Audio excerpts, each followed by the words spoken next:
आपके लिए लेकर आई हूँ फिर से एक दिल छू लेने वाली कहानी। शीर्षक है अंतिम इच्छा। दोस्तों, इस कहानी में बदी उज्जमा जी ने बहुत ही सुंदर देश विभाजन का जो दर्द है वो प्रस्तुत किया है।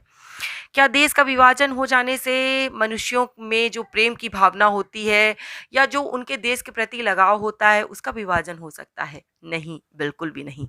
इसी भावना को प्रकट करती है ये कहानी। तो चलिए दोस्तों, आनंद लेते हैं इस कहानी का। दोपहर का खाना खाकर मैं बाहर के कमरे में तख्त पर लेटा सोने की कोशिश कर रहा हूँ। 2 बार नींद आकर टूट चुकी है। एक बार कुत्तों के भौंकने की आवाज़ से और दूसरी बार गली में बच्चों के शोर मचाने के कारण। अब फिर सोने की कोशिश कर रहा हूँ, पलकें कुछ बोझिल होने लगीं। लगता है नींद जल्दी से मुझे अपने काबू में कर लेगी। हर तरफ गहरी खामोशी है। केवल दीवार पर लगी घड़ी की टिक टिक टिक इस खामोशी को हल्के से तोड़ती है। लेकिन ये आवाज़ कानों को नागवार नहीं लगती। नींद ने मुझे फिर आ दबोचा। एकाएक मेरी आंख फिर खुल गई। कहीं आसपास से रोने की आवाज़ आ रही है। नींद का मोह मुझे इस आवाज़ में दिलचस्पी लेने से रोकता है। कोई रोता है तो रोने दो, मुझे क्या। मैं अपने दिमाग से इस आवाज़ को, जो लगातार मेरे कानों से टकरा रही है, निकाल फेंकने की कोशिश करता हूँ, लेकिन आवाज़ निरंतर बुलंद होती जा रही। किसी एक व्यक्ति के रोने की आवाज़ नहीं लगती, सामूहिक रुदन जैसी आवाज़ है। जैसे बहुत सारे लोग मिलकर रो रहे हों, जैसे किसी की मौत पर रोते हैं, वैसी आवाज़। इस आवाज़ को अहमियत ना देना अब मेरे लिए नामुमकिन होता जा रहा है। आस पड़ोस में ज़रूर किसी की मौत हो गई है। जाने कौन मर गया? कहीं सपाती राज का लड़का तो नहीं चल बसा? बीमार था, आज सवेरे डॉक्टर देखने आया था। लेकिन वो इतना बीमार तो नहीं था। नहीं, ये बात नहीं हो सकती। मैं आवाज़ की दिशा पता लगाने की कोशिश कर रहा हूँ। नहीं, ये आवाज़ उधर से नहीं आ रही जिधर सपाती राज का घर है। आवाज़ छोटी अम्मा के घर से आ रही। लेकिन छोटी अम्मा के घर से रोने की आवाज़ आने का सवाल ही नहीं उठता। अभी कुछ देर पहले ही तो गया था। सब कुछ तो ठीक-ठाक था। तमाम लोग भले चंगे थे। नहीं, ये आवाज़ कहीं और से आ रही है। मैं आश्वस्त होकर फिर सोने की कोशिश करने लगता हूँ, लेकिन नींद जैसे विद्रोह करने पर तुली हुई है। रोने की आवाज़ निरंतर बुलंद होती जा रही। ना चाहते हुए भी एक आतंक मुझे घेर लेता है। मौत की डरावनी परछाइयां आंखों के सामने नाचने लगती। एकाएक अम्मा घबराई हुई कमरे में आई और कहती है, देखो क्या बात है, तुम्हारी अम्मा के घर में, छोटी अम्मा के घर में देखो कैसा रोआ पिटान मचा हुआ है। खुदा खैर करे, जल्दी जाओ। मैं बदहवासी की हालत में छोटी अम्मा के घर की तरफ भागता हुआ हूँ। पहुंचकर देखता हूँ कि वहाँ सचमुच कोहराम मचा हुआ है। छोटी अम्मा अपना सिर जमीन पर पटक रही हैं और चीख-चीख कर रो रही हैं। हाय! कैसा खौरा लगा दिहिस ई पाकिस्तान हमारे घर को, छीन लिहिस मेरे लाल को। घर के तमाम लोग गला फाड़-फाड़ कर रो रहे हैं। एकाएक क्या हो गया? कुछ समझ में नहीं आ रहा। मैं हतप्रभ सा खड़ा सबको देख रहा हूँ। किसी ने कुछ नहीं कहा और ना मेरी कुछ पूछने की हिम्मत हो रही है। एकाएक चारपाई पर पड़े एक गुलाबी कागज पर मेरी नज़र पड़ी। तार को पढ़ते ही सब कुछ मालूम हो जाता है। तार कराची से आया है। कमाल भाई के मरने की सूचना दी गई है। लेकिन एकाएक ये सब कैसे हो गया? हफ्ते भर पहले की ही तो बात है। कमाल भाई का खत आया था। बीमार होते तो जरूर लिखा होता। खत में ऐसा कुछ भी तो नहीं था जिससे उनकी बीमारी का पता चलता। वैसे उनका स्वास्थ्य बहुत दिनों से खराब चल रहा था। 2 साल पहले आए थे तो पहचानना मुश्किल हो गया था। पहले जैसा गठा हुआ शरीर नहीं रहा था। बेहद दुबले हो गए थे। गोरा चिट्टा रंग भी गायब हो चुका था। चेहरा पीला पड़ गया था और गालों में गड्ढे पड़ गए थे। आंखें अंदर को धंस गई थी। लगता ही नहीं था कि ये वही कमाल भाई हैं। कहते थे कराची की आबो हवा रास नहीं आई। भूख बिल्कुल नहीं लगती, हाजमा खराब रहता है। मुझे अच्छी तरह याद है कमाल भाई जब पाकिस्तान जा रहे थे तो घर के सब लोग उन्हें रोकने की कोशिश में थे। छोटे अब्बा तब जीवित थे। उनकी बात तक नहीं मानी थी कमाल भाई ने। छोटे अब्बा ने नाराज होकर कहा, मैं जानता था ये मेरी बात नहीं मानेगा, शुरू से ही ऐसा है, माँ बाप को कुछ समझता ही नहीं। कमाल भाई सचमुच बहुत जिद्दी थे। छोटे अब्बा और छोटी अम्मा सिर पटक कर रह गए, लेकिन वो टस से मस नहीं हुए। उल्टे कहने लगे, आप लोग भी निकल लीजिए यहाँ से, बाद में पछताइएगा। छोटी अम्मा बोली, ये तो हमसे ना होगा बच्चा, अपना घर बार छोड़कर हम परदेश जा बसें। कमाल भाई की शादी हुए 5 महीने ही हुए थे, अपनी नई नवेली दुल्हन को लेकर वो पाकिस्तान चले गए। कमाल भाई इस तरह अचानक ही चल बसेंगे, इसकी कल्पना भी हम लोगों ने कभी नहीं की थी। रात काफ़ी हो चुकी थी, आसपास के वातावरण पर बहुत गहरा सन्नाटा छाया था। रह रहकर छोटी अम्मा के रोने की आवाज़ सन्नाटे को तोड़ जाती थी। कभी कोई कुत्ता बड़े ही डरावने स्वर में रोने लगता, जिससे फिजा और भी भयावह हो जाती। मन बहुत खिन्न हो गया था। सोने की कोशिश करता हूँ, लेकिन नींद कहीं दूर भाग गई है। जब भी आंखें बंद करके सोने की कोशिश करता हूँ तो कमाल भाई की वही मुख की आकृति सामने आकर विचलित कर देती। बहुत सी बातें याद आ रही हैं, पर दिमाग किसी एक बिंदु पर टिक नहीं रहा। स्मृतियों का जुलूस निकल रहा है जैसे मेरे दिमाग में। सामने की चरपाई पर अम्मा भी करवटें बदल रही हैं, उन्हें भी नींद नहीं आ रही। वे भी शायद कमाल भाई के बारे में ही सोच रही। कमाल गरीबी और जवानी में मौत से पा गया, वो भी परदेश में। अम्मा की आवाज़ मुझे सुनाई देती। मैं कोई जवाब नहीं देता। कमाल भाई के जाने कितने चेहरे मेरी आंखों के सामने झिलमिला रहे हैं। 12-13 साल की उम्र में लड़के का चेहरा, बेहद शरारत भरा और चंचल। 18-19 साल के नवयुवक का चेहरा, भाषण कला में दक्ष और गाने में माहिर। स्मृतियां किसी क्रम में नहीं आ रही थी, बड़े ही बेतरतीब और क्रम विहीन ढंग से कमाल भाई की बातें मुझे रह रह कर याद आती। कमाल भाई मुझसे 4-5 साल ही तो बड़े थे। बचपन में उनसे मैं बहुत डरता था। क्या मजाल जो उनके हुक्म के खिलाफ कुछ कर जाऊं। लेकिन भीतर ही भीतर जलता भी बहुत था। बड़ी ईर्ष्या होती थी उन्हें देखकर। गोरा चिट्टा रंग, बड़ी बड़ी आंखें, लंबा चौड़ा शरीर। बड़ा ही भव्य और आकर्षक व्यक्तित्व था उनका। उनके सामने तो मैं बिल्कुल मरियल दिखाई देता था। आए दिन वो मुझे पीटते रहते, बड़ा क्रोध आता था मुझे, लेकिन उन पर कोई वश भी तो नहीं चलता था मेरा। अम्मा से आकर शिकायत करता तो वो भी कुड़कर रह जाती। अम्मा भी कमाल भाई का कुछ बिगाड़ नहीं सकती थी। अब्बा से कुछ कहने की हिम्मत उनसे होती नहीं थी। अम्मा जानती थी कि अब्बा कमाल भाई को कितना चाहते हैं। वो किसी से कमाल भाई के खिलाफ कुछ भी सुनने को तैयार नहीं होते थे। अम्मा को ये सब बहुत बुरा लगता था। वो खून के घूंट पीकर रह जाती। दिल की भड़ास अक्सर मेरे सामने ज़रूर निकाल लेती। कहती, अल्लाह मियाँ समझिए बाबू, हम ना कुछ बोले हैं। अल्लाह तो सब देखे हैं ना। कैसी जलते ही है ये सलीम की बहू। ऐसी ऐसी गोतनी अल्लाह मियाँ हमारे भाग में लिखी थी। जैसे माई वैसा बेटा। अम्मा और छोटी अम्मा में जैसे जन्म जन्मांतर की दुश्मनी थी। बस चलता तो एक दूसरे को कच्चा चबा जाती।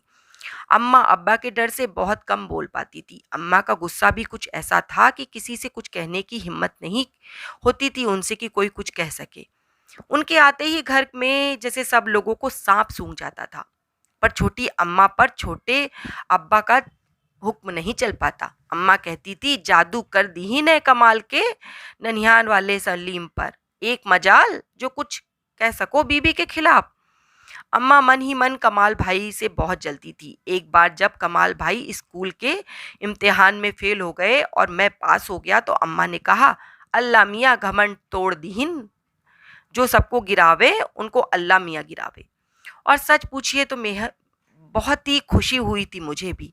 अपने पास होने से ज़्यादा इसकी खुशी थी कि कमाल भाई फेल हो गए थे। मेरे ईर्ष्या भाव को इस घटना से बड़ी तृप्ति मिली थी। छोटी अम्मा के यहाँ उस रोज सब लोग बहुत उदास थे और कमाल भाई ने तो कई रोज तक अपनी शकल तक नहीं दिखाई थी। अब्बा को भी बहुत दुख हुआ था। मेरे पास होने से ज़्यादा उन्हें उनके फेल होने का दुख था। अम्मा ने ये सब देखकर चुपके से कहा, कैसे खुश होंगे, लाडला भतीजा जो फेल हो गया है, इनका बस चले तो लड़के को फेल करा दे। अम्मा की ये बातें मुझे उस समय बहुत अच्छी लगती थी। कमाल भाई के व्यवहार और उनके लाड़ प्यार के कारण अंदर ही अंदर मैं सुलगता रहता। अम्मा कमाल भाई को जितना चाहती थी मुझे नहीं चाहते थे। यह सोचकर मेरे मन में ईर्ष्या भर जाती थी, मैं पागल हो जाता था। वे पुरानी भूली बिछड़ी बातें इस समय अनायास ही याद आ रही थी। तब ये कितनी महत्वपूर्ण लगती थी। वक्त ने अब इन्हें कितना गैर और अहम बना दिया। कितनी हैरत होती है अपने आप पर कि बचपन में कितनी फिजूल की बातें लेकर मेरे मन में ईर्ष्या भाव से जो भरा रहता था, जो पीड़ा रहती थी, वो मेरे मन में क्यों थी? अब्बा का जब देहांत हुआ था तो अम्मा के धीरज का बांध जैसे एकाएक टूट पड़ा। छोटी अम्मा को देखते ही अम्मा ने कहा था, लो अब तो कलेजा ठंडा हो गया ना तुम्हारा। और छोटी अम्मा को जैसे सांप सूंघ गया, एक शब्द भी ना निकला उनके मुख से। और जब छोटे अब्बा की मैयत पड़ी हुई थी तो छोटी अम्मा ने भी यही सब कहा था, और अम्मा उसी तरह चुप रही जैसे छोटी अम्मा चुप रही थी। और आज भी ऐसा ही हुआ। अम्मा को देखते ही छोटी अम्मा फट पड़ी, कहने लगी, लो अब तुम सबका कलेजा ठंडा हो गया ना, बहुत खटकता था मेरा लाल तुम्हारी आंखों में। अम्मा खामोशी से यह सब सुनती रहीं। 2 बरस हुए जब आया था कमाल, कहता था, बड़ी अम्मा यहाँ से जाने को जी नहीं चाहता, पर क्या करे, मजबूरी है। 2 महीने रहा था बेचारा, कौन कहिस था हुआ जाने को। नसीब जल्ला कहीं का, सब कहते रह गए ना जाओ, किसी का कहना नहीं मानिस। बेचारी करमजली बीबी और 2 छोटे छोटे बच्चे का हाल क्या हुई है वहाँ। अम्मा के शब्द मेरे कानों में गूंज रहे थे। शायद अम्मा मन ही मन पछतावा महसूस कर रही थी। मेरा ख्याल गलत था कि अम्मा को कोई पछतावा नहीं, जैसे कमाल भाई ने उनका जलना जो था वो दूर कर दिया था। उनकी मौत पर वो दुखी थे। दोनों स्थितियां शायद अपनी अपनी जगह पर सहज थीं। कमाल भाई पिछली बार जाने लगे तो मैं भी गया था उन्हें स्टेशन छोड़ने। भाभी बच्चों को वेटिंग रूम में बिठाकर हम दोनों असिस्टेंट स्टेशन मास्टर के दफ्तर में गए।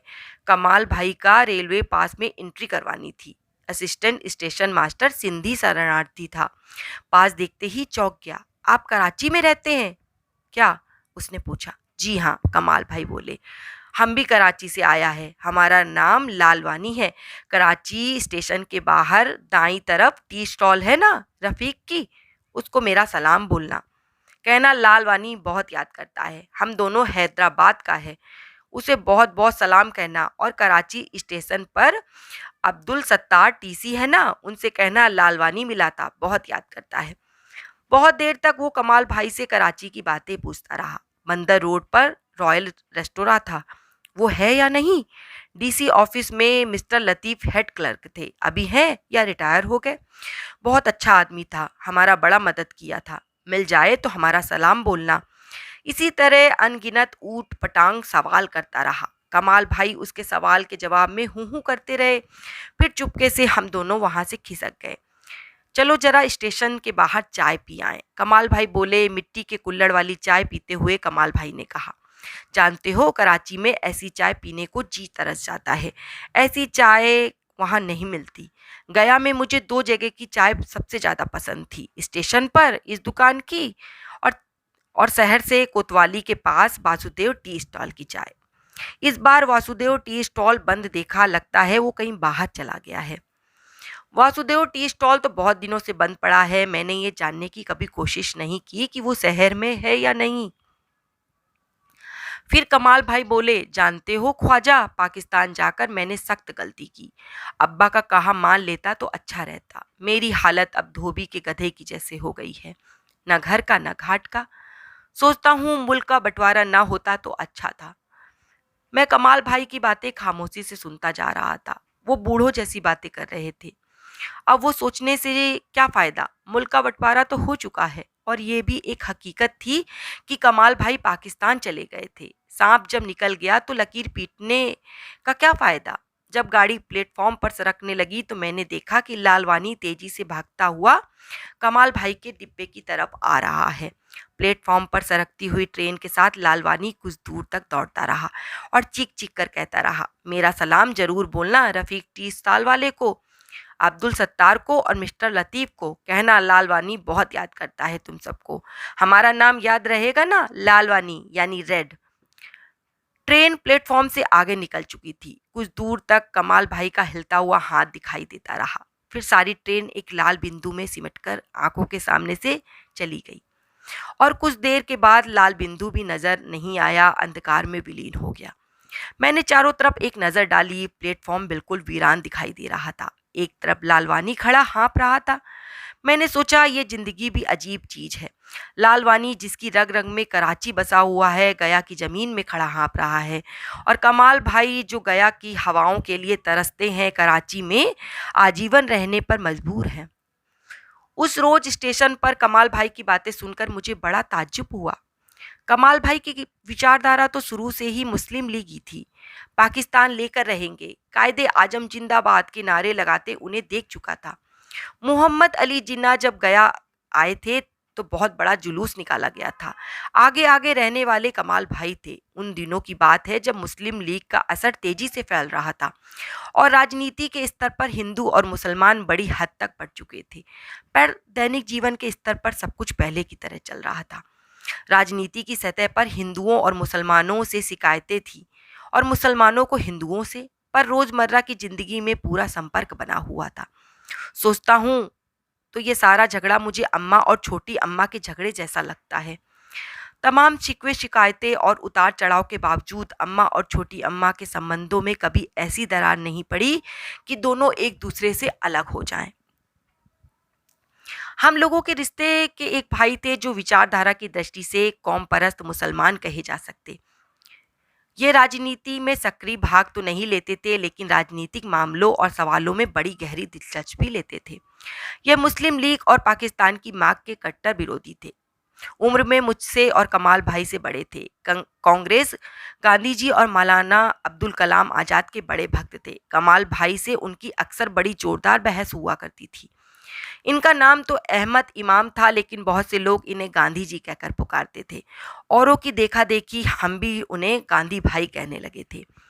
एक बार हमारे मोहल्ले में मुस्लिम लीग का कोई जलसा हुआ था। इसमें कमाल भाई ने इकबाल का मशहूर तराना चीनी खबर हमारा, हिंदुस्तान हमारा, मुस्लिम है हम वतन है सारा जहां हमारा गाकर सुनाया था। कमाल भाई ने बड़ा अच्छा गला पाया था और उनके गाने की सब लोगों ने तारीफ की। जलसा खत्म होने पर कमाल भाई हमारे यहाँ आए थे तो गांधी भाई भी मौजूद थे। गांधी भाई ने शायद कमाल भाई को छेड़ने की खातिर कहा था, क्यों भाई कमाल, तुम्हें कोई और नज्म गाने को नहीं मिली जो इकबाल का यह तराना गाने लगे। इकबाल फलसफी हो सकते हैं लेकिन इंसान के दर्द को नहीं समझते। अजी आप क्या समझेंगे इकबाल की शायरी को। कमाल भाई ने नाराज होकर जवाब दिया, बात आई गई सी हो गई। उस समय इकबाल की शायरी को समझने की योग्यता मुझ में नहीं थी, पर आगे चलकर जब मैं इकबाल की कविताओं और देश की सामाजिक और राजनीतिक परिस्थितियों को समझने के काबिल हुआ तो मैं भी इसी नतीजे पर पहुंचा जिस नतीजे पर गांधी भाई बहुत पहले पहुंच चुके थे। उस रोज गया स्टेशन पर कमाल भाई की बातें सुनकर मुझे यही लगा, गांधी भाई ने इकबाल के बारे में ठीक ही कहा था। कमाल भाई खुद को इकबाल के सांचे में ढला हुआ मुसलमान समझते थे, तभी तो गया से अपना रिश्ता तोड़ते हुए उन्हें जरा भी हिचक नहीं हुई। पर क्या हुआ, रिश्ता टूट सका? उनका चेहरा उदास था, साक्षी थे कि गया से उनकी रूह का जो रिश्ता है वो कभी टूट नहीं सकता। गांधी भाई ने एक बार कहा था कि इकबाल का सारा नजरिया दरअसल इंसान विरोधी है। हालांकि बजाहिर ऐसा दिखाई नहीं देता, लेकिन उनका मर्दे मोमिन नीत्शे के अतिमानव के अलावा कुछ नहीं। नीत्शे ने हिटलर को जन्म दिया था। देखना इकबाल का मर्दे मोमिन भी बड़ी तबाही लाएगा। गांधी भाई और कमाल भाई में अक्सर लंबी बहसें हुआ करती थी और कभी कभी तो इनमें इतनी कटुता आ जाती कि बहस बहस में बहुत से लोग शामिल हो जाते। बेचारे गांधी भाई हमेशा अकेले पड़ जाते थे। मुस्लिम लीग का विष इतना फैल चुका था कि गिनती के लोग इससे मुक्त रह सके थे। जहां कमाल भाई के पक्ष में 10-12 आदमी होते, गांधी भाई अकेले ही रह जाते। देश विभाजन का कोई 1.5 साल पहले की बात है। टाउन हॉल में कौम परस्त मुसलमानों का कोई जलसा हो रहा था। बाहर से कुछ नेता आए हुए थे। मुस्लिम लीग ने जलसे में बड़ा हड़बड़ी मचा दी। इसमें कमाल भाई भी थे। कमाल भाई और गांधी भाई में नोकझोंक सुनते ही राजनीति में मेरी कुछ रुचि हो गई थी। मैं भी इस जलसे में गया था। जैसे ही जलसे की कार्यवाही शुरू हुई, वॉलंटियरों ने बहुत ही जोर से भगदड़ मचानी शुरू कर दी। गांधी भाई और दूसरे भाई ने उन्हें रोकने की कोशिश की। तू तू और मैं इतना बढ़ गई, हाथापाई शुरू हो गई। कमाल भाई ने कहा, गद्दारों का यही अंजाम होता है। कौम से गद्दारी करेंगे तो क्या कौम फूलों का हार पहनाएगी? ये मात्र संयोग की बात थी कि गांधी भाई की जान बच गई थी उस मारपीट में। लीग के वॉलंटियरों ने तो अपनी बात समझकर उन्हें मार ही डाला था। उन्हें लगा कि वो मर गए। कमाल भाई और गांधी भाई की बहस आमतौर पर एक ही दायरे में घूमती थी। कमाल भाई कहते, मुसलमानों की संस्कृति, भाषा, पहनावा, खान पान, धर्म, रीति रिवाज सब कुछ हिंदुओं से अलग है। वे अलग कौम के हैं। अखंड भारत में उनकी संस्कृति सुरक्षित नहीं रहती। गांधी भाई कहा करते, धर्म को छोड़कर हिंदुओं और मुसलमानों में कोई अंतर नहीं। जो अंतर दिखाई देता है वो केवल बाहरी है। इसमें अधिक अंतर तो खुद मुसलमानों के विभिन्न वर्गों और हिंदुओं के विभिन्न वर्गों में दिखाई दे जाएगा। क्या तुमने कभी गौर किया है कि आम मुसलमानों की जिंदगी जन्म से लेकर मौत तक रीति रिवाजों के दायरे में घूमती है। वे आम हिंदुओं से जरा भी अलग नहीं। जन्मोत्सव, छठी की रस्म, शादी ब्याह, गीत, यहाँ तक कि मरने के बाद से बहुत से संस्कार बिल्कुल एक जैसे थे। दो कौम का नज़रिया बहुत बड़ा जाल है जिसमें भोले भाले मुसलमान फंसाने की कोशिश की जा रही है। इसके नतीजे बहुत खतरनाक होंगे। गांधी भाई के तर्कों में बड़ा वजन था। मैं जो सांप्रदायिकता और मुस्लिम लीगी विचारधारा के विष में स्वयं को मुक्त रख सका था, तो इसका कारण शायद गांधी जी थे, गांधी भाई थे वो हमारे। उन्हीं के ख्यालात थे जो मुझे सही लगते थे। आश्चर्य है कि कमाल भाई और उन जैसे हजारों लाखों मुसलमानों को इनमें कोई सच्चाई नज़र नहीं आती। लेकिन यह कैसी विडंबना है कि गांधी भाई जैसे इंसान, जो सांप्रदायिकता के कट्टर विरोधी थे, जो मुस्लिम हाथों में एक बार मरते मरते बचे थे, जिसमें तेज आंधी में भी वो एक दिया के समान कमज़ोर हाथों से पकड़ रखे थे, ऐसे थे वो। कमाल भाई के बारे में सोचते हुए आज ये सब बातें मुझे याद आ रही थी। स्मृतियों का जुलूस एक बिंदु पर पहुंचकर रुक गया। गया रेलवे स्टेशन पर पाकिस्तान को जाने वाली स्पेशल ट्रेन खचाखच भरी हुई थी। जितने आदमी अंदर थे उतने ही आदमी प्लेटफॉर्म पर थे। जाने वालों में कमाल भाई थे। हजारों आदमी इन्हें विदा करने आए थे। इन्होंने अपनी इच्छा से इस जमीन को छोड़ा था, फैसला लिया था इसे छोड़ने का। इन्होंने कुछ दिन पहले ही कल्पना नहीं की थी कि ये सब स्वेच्छा से जा रहे हैं, लेकिन इनके चेहरे की हवाइयाँ उड़ रही हैं। इन्हें अपने निर्णय पर कोई पछतावा, कोई दुख, कोई ग्लानि नहीं। क्या इन्हें पूरा विश्वास है कि इनका फैसला सही है। गांधी भाई भी स्टेशन पर मौजूद थे। ट्रेन प्लेटफॉर्म पर सरकने लगी। हजारों आंखें ट्रेन को जाते देखती रहती, और जब ट्रेन की दृष्टि से ओझल हो जाती तो उसका पीछा करना छोड़ देती। अजीब सी उदासी और वीरानी का एहसास सब पर हावी होने लगता, जैसे जाने वालों को वे हमेशा हमेशा के लिए कट चुके थे। गांधी भाई फुट फुट कर रोने लगते। सिसकियों में डूबे उनके शब्द आज भी मेरे कानों में गूंज रहे हैं। इन्हें वतन कभी नसीब नहीं होगा। बनी इसराइल की तरह ये हमेशा भटकते रहेंगे और अपनी मिट्टी और हवाओं के लिए तरसेंगे। कमाल भाई के शब्द मेरे शब्दों में गूंजने लगे। उन्होंने कहा था, दिन तो रोजी रोटी के झमेले में किसी तरह बीत जाता है, लेकिन रात के सन्नाटे में एक अजीब वीरानी का एहसास छाने लगता है। एक अजीब ख्याल दिल और दिमाग पर हावी होने लगता है, जैसे फिर वहीं लौट जाना चाहिए जहां से आए थे। लेकिन कब और कैसे, इन सवालों के जवाब नहीं मिल रहे थे। रिवाज के मुताबिक चौथे दिन कुल हुआ, उसी बैठक में जहां बरसों पहले छोटे अब्बा का कुल हुआ था। कमाल भाई का कुल भी हुआ। अगरबत्तियां जलाई गई, कुरान शरीफ की तिलावत हुई, मिलाद हुई, मरने वालों की रूह की शांति के लिए दुआएं पड़ी गईं। फिर गरीबों को खाना खिलाया गया। दोपहर होते होते कुल की सारी गहमा गहमी खत्म हो गई। मैं बैठक में अकेला बैठा जिंदगी के उतार चढ़ाव के बारे में सोच रहा था। वर्षों पहले जब छोटे अब्बा मरे थे, उनसे पहले जब हमारे अब्बा का इंतकाल हुआ था, तो यहीं पे कुल हुआ था।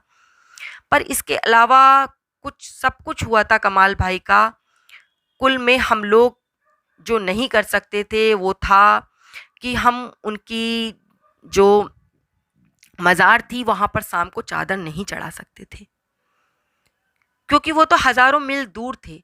शायद ये दूरी इससे भी ज़्यादा थी, ऐसी दूरी जो मीलों से नहीं नापी जा सकती। मैं भावुकता की तरंगों में बहकर सोचने लगा, कमाल भाई ने जिंदगी की आखिरी घड़ियों में जाने अपने घर को, अपने बचपन को, गया की गली कूचों को, अपनी माँ को, अपने भाई बहनों को, किस किस को याद किया होगा।